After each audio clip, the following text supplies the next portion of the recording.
Seja convosco. Proclamação do Evangelho de Jesus Cristo segundo Lucas. Naquele tempo disse Jesus aos seus discípulos: todo aquele que der testemunho de mim diante dos homens, o Filho do Homem também dará testemunho dele diante dos anjos de Deus. Mas aquele que me renegar diante dos homens, será negado diante dos anjos de Deus. Todo aquele que disser alguma coisa contra o Filho do Homem será perdoado, mas quem blasfemar contra o Espírito Santo não será perdoado. Quando vos conduzirem diante das sinagogas, magistrados e autoridades, não fiqueis preocupados como ou com quem vos defendereis, ou com que direis, pois essa hora o Espírito Santo vos ensinará o que deveis dizer. Palavra da salvação. Ave Maria, cheia de graça, o Senhor é convosco. Vós entre as mulheres, bendito é o fruto do vosso ventre, Jesus. Santa Maria, Mãe de Deus, rogai por nós, pecadores, agora e na hora de nossa morte. Vinde, Espírito Santo, vinde por meio da poderosa intercessão. Imaculado coração de Maria, vossa amadíssima esposa. Podemos sentar um pouquinho. Jesus, manso e humilde de coração. Primeira leitura de São Paulo aos Romanos, capítulo 4, está falando da figura de Abraão. Por que São Paulo está elogiando Abraão, ou melhor, a sua fé, na carta mais importante do corpus paulino? A carta aos Romanos é a carta mais importante que São Paulo escreveu. E ele reserva um capítulo para falar sobre Abraão. Abraão significa pai na fé. Mas por que Abraão tem esta grandeza diante de Deus? Porque Deus o escolheu sem mérito algum. Ele estava na Caldeia, estava com os seus dramas existenciais na sua vida, e Deus começa a chamá-lo ao deserto para falar ao seu coração e fazer daquele homem já de idade, com idade avançada, pai de uma multidão. Mas como ele seria pai de uma multidão, sendo já de idade avançada? Pior ainda, a sua mulher, Sarai, que depois se tornou Sara, era estéril e também de idade avançada. Para Deus nada é impossível. Hoje é sábado, honra de Nossa Senhora. O arcanjo São Gabriel disse à Virgem Maria, Lucas 1,37, para Deus nada é impossível. Como Nossa Senhora vai conceber o menino Jesus de uma forma milagrosa, que não tem explicação humana, assim também no Antigo Testamento, muitas mulheres, que não era o caso da Virgem Maria, já de idade, porque Nossa Senhora era jovem e fecunda, Sara era velha e também estéril, para mostrar que o Antigo Testamento sem Cristo é velho e estéril, enquanto a graça de Deus é sempre jovem e fecunda. Abraão vai crer nesse filho da promessa, e é a partir desse filho que virá uma multidão.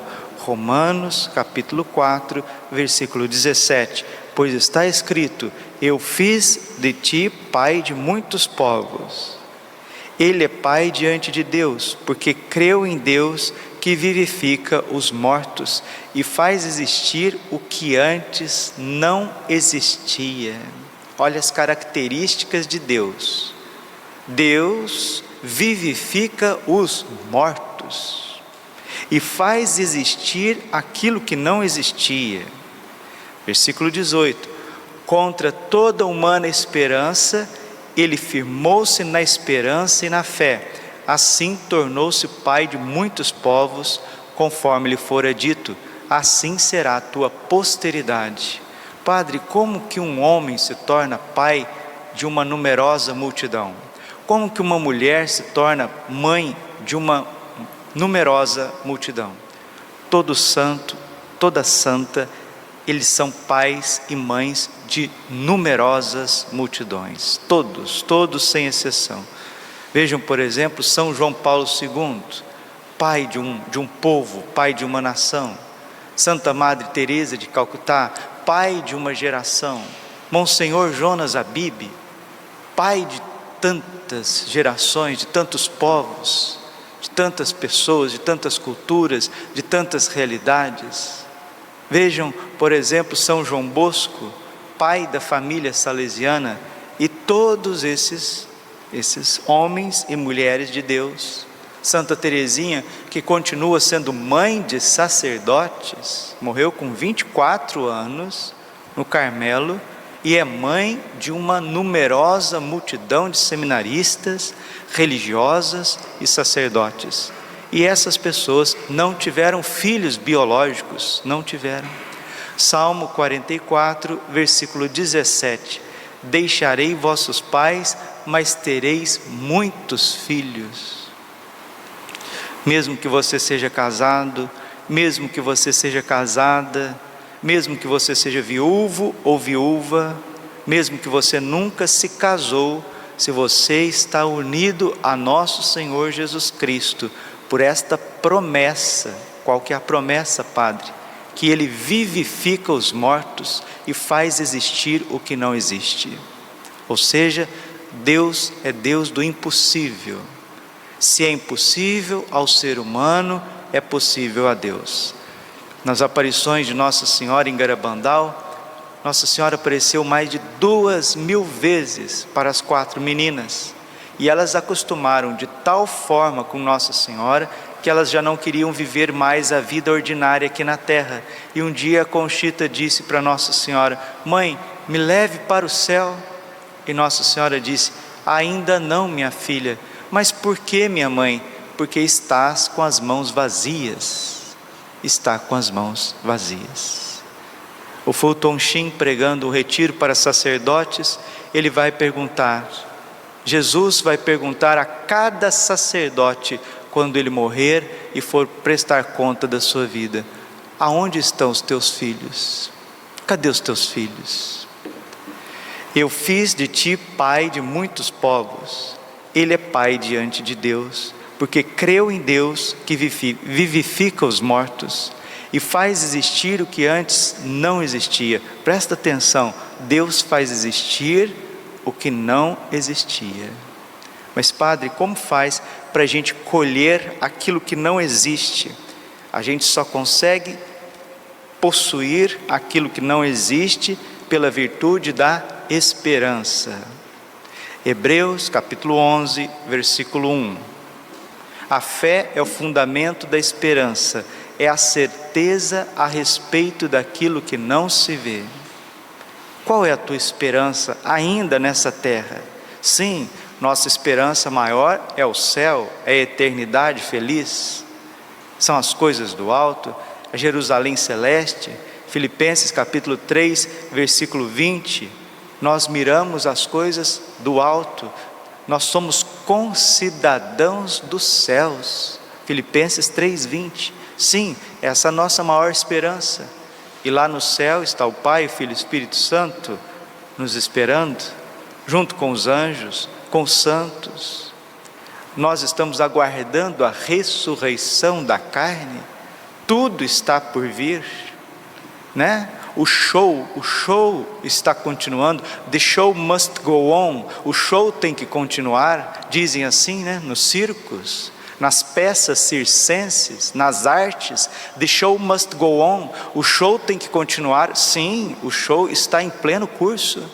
Está em pleno curso.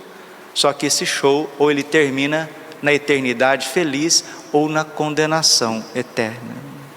Ou ele termina sem terminar, com muitos sorrisos, abraços e felicidades em Deus, ou ele termina sem terminar, com choro e ranger de dentes. Onde estão os teus filhos? Onde estão as tuas obras? Deus vai te perguntar. João capítulo 12, versículo 24: se o grão de trigo caído na terra não morrer, ele fica só, mas se ele morre, ele produz muito fruto. Abraão morreu para si quando ele aceitou sacrificar Isaque. Está entendendo? A senhora só vai ser mãe de muitos filhos espirituais a hora que morrer para si mesma. O senhor só vai ser pai de filhos espirituais quando morrer para si mesmo. Um catequista, ele vai ter muitos filhos no caminho de Deus se ele morre para si. Um evangelizador, ele vai ter muitos filhos para Deus se ele morre para si. O ministro da comunhão vai levar a salvação para muitas alminhas que estão esperando o corpo e o sangue de Cristo no sacramento da comunhão, se ele morrer para si. Um religioso, uma religiosa, só vai ter fecundidade na sua consagração se ela morrer para si. Um sacerdote só vai ter uma numerosa multidão de filhos se ele morrer para si. E todos nós, sem exceção, Deus pedirá o teu Isaque. Qual que é o teu Isaque? O que você agarrou? O que você abraçou? O que você não quer abrir mão? É isso que Deus vai te pedir. Mas Padre, tem tantas situações na vida. Olha, graças a Deus, Isaque foi um filho que Deus mesmo deu para Abraão. Não foi Abraão que constituiu Isaque. Não foi Abraão. Foi Deus que deu. Só que Deus depois pediu. E uma vez que Abraão não negou, Isaque não foi levado embora, mas foi devolvido. E aí aconteceu a fecundidade do povo de Israel. Cresceu, o povo de Israel cresceu. É isso, nós que somos de Deus, o que é o nosso sonho? O que está na nossa mente, o que está no nosso coração? Querer que outras pessoas também façam a mesma coisa que nós. Que outras pessoas adorem o Santíssimo, que outras pessoas venham confessar com frequência, que outras pessoas encontrem a sua paz, encontrem a sua tranquilidade, o seu chamado, a sua realização nessa vida, porque Deus chamou Abraão, Ele também está te chamando, Ele continua te chamando. Se é para ir para o seminário, vai para o seminário, meu filho, não vai titubeando, vai para o seminário. Se Deus te chama ao seminário, vai ser padre. Se Deus te chama ao convento, à clausura, vai para o Carmelo, vai para a congregação, vai para onde o mosteiro, onde Deus te chamou, do jeito que Ele chamou, como Ele chamou. Se Deus te chama a uma obra missionária, a uma obra de reparação, de entrega, de consagração, vai dando os passos onde a providência colocou. E uma coisa bonita, quanto mais nós olhamos para nós mesmos, aqui é Santa Teresinha do Menino Jesus, quanto mais você olha para o teu passado, quanto mais você olha para as tuas barreiras, quanto mais você olha para as tuas feridas, mais estagnado você fica e mais afundando você vai ficando. Isso é líquido e certo. Não queira resolver as coisas com ninguém. Primeiro, o chamado. Abraão partiu com as feridas que lhe eram próprias. Ele não ficou virando em torno de si a vida inteira. Se você ficar olhando para a tua situação familiar, para o teu passado, e ficar revolvendo isso a vida inteira, isso é muito perigoso. Santa Teresinha fez isso sem perceber, e a gente faz sem perceber a gente faz isso. E é o campo que o demônio prefere, são o campo das feridas emocionais. Padre Rufo sempre falava isso. Frei Elias Vela sempre falava isso, as feridas emocionais. E tem gente que parece que gosta só de ficar mexendo com feridas. Santo Tomás de Aquino diz: nunca toques numa ferida que não possa curá-la. Não toques. Só Deus pode tocar em certas feridas interiores, familiares, pessoais, eclesiais. Não toques. E aquilo que Santa Teresa d'Ávila ensina no Livro da Vida: à medida que olharmos para Jesus, nossas feridas serão curadas. Vou repetir, ficar bem fundo no coração. À medida que olharmos para Jesus, no Santíssimo Sacramento, as nossas feridas serão curadas. Olhemos menos para o smartphone, olhemos menos para o WhatsApp, olhemos menos para as redes sociais, Twitter, Instagram, Facebook, televisão, olhemos menos para os defeitos do nosso próximo, menos. Olhemos menos notícias, olhemos menos esportes, olhemos menos política, olhemos nunca indecências, pornografias. À medida que olhar para Jesus, tuas feridas serão curadas. E uma vez que as nossas feridas são curadas, Deus vai te fazer mãe de uma numerosa multidão. Ai, padre, eu vou ser a nova Santa Teresa de Calcutá? Tem a beata Conchita Armida, mãe de família, mãe de 8 filhos, mística do coração sacerdotal de Jesus, se tornou mãe de uma multidão de sacerdotes na casa dela, a maternidade espiritual, porque estava totalmente voltada a Cristo. Mas dói, como um parto natural, um parto biológico, machuca, dói, seja normal, seja cesariana. Para ter filhos também dói. E aqui eu estou falando das mulheres, mas falo também dos homens e termino, porque começamos com Abraão, a figura de São José, pai virginal de Jesus. São José jamais teve atos de genitalidade na vida, mas se a gente fecha os olhos assim, a gente consegue ter uma figura de pai mais perfeita que São José? Não tem. Por que São José é tão pai? Porque ele é tão obediente, porque ele é tão curado. Por que ele é tão curado? Porque ele não ficou olhando para a sociedade, ele não ficou olhando para a velhacaria judaica, ele não ficou olhando para os julgamentos e o mistério da Santíssima Virgem. Não, ele olhou para o Pai, ele olhou para o Deus de Abraão, de Isaac e de Jacó. Depois o Deus de Abraão se fez carne nos seus braços, e ali ele contemplou, e ele olhava para Nossa Senhora e via a beleza de Nossa Senhora, a Imaculada Conceição de Nossa Senhora.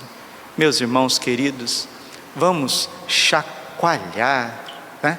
Já viu quando às vezes o cachorro toma banho, né? Ou então está molhado, que ele dá aquela chacoalhada bem dada mesmo. Você já viu? Você já viu quando o cachorro ele faz umas 2 ou 3 vezes, ou 4, 5, até não ter o que sair mais, até não ter gotículas mais. Olha, a gente tem que dar uma chacoalhada, viu? Se ficar com essas coisinhas aí, não vai para frente não, viu? Ciúmes, invejas, julgamentos 1000, olha, tchau e benção, acabou, fica aí na mesmice, vai ficar na caldeia, né? No calor da caldeia, no deserto da caldeia, cheio de gente julgando. Olha a vida de Abraão. Abraão não suportava mais aquela caldeia, não suportava, só julgamentos, esterilidade, calor, secura, gente pequena, gente com a cabecinha desse tamanho. Aí Deus chamou ele para o deserto do coração, deu um filho milagroso, fez da sua esposa fecunda. Olha nós, onde nós estamos, percebeu? Consegue perceber o que o Padre está dizendo para nós hoje? Ou nós vamos ficar vivendo, repetindo um monte de coisa a vida inteira, repetindo as mesmas palavras a vida inteira, as mesmas coisas a vida inteira, olhando para os defeitos dos outros, entrando na igreja analisando, saindo da igreja analisando, chegando em casa analisando. Gente do céu, chacoalha, chacoalha, chacoalha e chacoalha tudo, porque isso nunca foi a proposta de Deus para os seus santos, nunca foi, nunca foi. Vejam as grandes figuras do Antigo Testamento, veja os santos da igreja, eles não pararam nas suas misérias e muito menos nas circunstâncias. Para vencer as misérias, olharam para Jesus. Para vencer as circunstâncias, como diz as crianças, vazaram, deram no pé. Glória ao Pai, ao Filho e ao Espírito Santo, como era no princípio, agora e sempre. Coração imaculado de Maria, confiança, saúde e vitória.